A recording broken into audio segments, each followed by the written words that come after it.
This video is called What is IELTS Speaking? Do you know what it is and how to cope with it?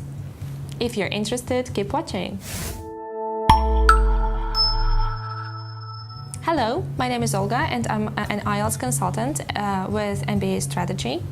And right now I'm going to give you an insight of what is an IELTS speaking test. But first, what is IELTS? IELTS is an international English language testing system which tests candidates' language abilities who want to work or study where English language is the language of communication. So why students need IELTS? IELTS test is recognized by the majority of universities in Europe, in the UK, Canada, New Zealand, as well as in the United States. Let me begin with the speaking part. The speaking component assesses your ability to use spoken English. IELTS is not a computer-based test.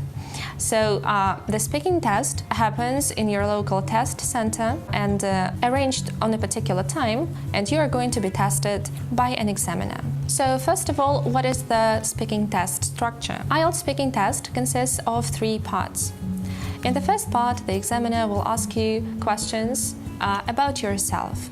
So this is like an interview. The examiner will ask you about your work, studies, home, and other interests. This part lasts approximately 4 or 5 minutes. In the second part, you will be given a card which asks you to speak on a particular topic. You will be given 1 minute to prepare, and then you will have to speak for about 2 minutes, and then the examiner can ask you 1 or 2 follow-up questions on the same topic. In the part 3, you will be asked further questions which will be linked to the topic in the second part. These will give you an opportunity to express your opinions and build a discussion with the examiner, expressing your personal views and opinions. And now, how to prepare.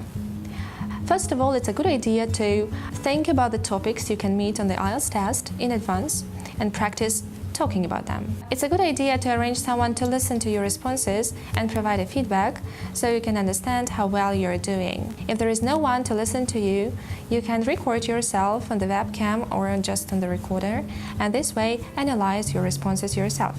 When you answer the questions, make sure your responses are logical, well-structured, and provide examples and details. Try to speak naturally without noticeable hesitations. If you have such, you can use such words as, well, let me see, where was I?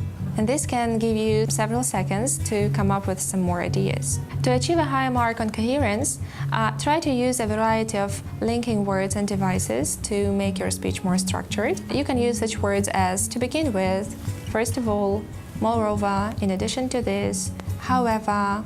I should also say that this will add some flow, natural flow to your speech. The third thing is that you should pay attention to a range of grammar structures and appropriate vocabulary. For example, if you're asked, how has your city changed recently? This question requires you to compare your city in the past and your city in the present. So this can give you a possibility to use a variety of past and present grammar structures. And if the question is about cities, you can use such words as cosmopolitan, pollution, commute, popularity explosion, amenities, traffic congestion, and others. When it comes to pronunciation, remember that pronunciation patterns have to be close to that of the native speakers. First of all, you should speak correctly and clearly. Try not to speak too fast and too slowly. Make sure you deliver a clear message. And also pay attention to intonation. For example, if you say, last week I went on holiday and it was so exciting, you pronounce so exciting with an uprising and positive tone. Also, it's a good idea to think about good manners when you attend the speaking test. Don't forget to greet the examiner politely as you enter the room and also as you leave. When you leave, never ask about your score. You will get a certificate in about 2 weeks. When you leave, say thank you for your time. This always makes a positive impression. And now a question to you guys. Do you think it's important to speak with a British accent on the speaking test? I'll be waiting for your answers in the comments below, so feel free to give your suggestions. Do you wish to learn more about IELTS? Look through other videos on MBA Strategy channel. Here you can find a lot of information about application and test taking and other interesting things.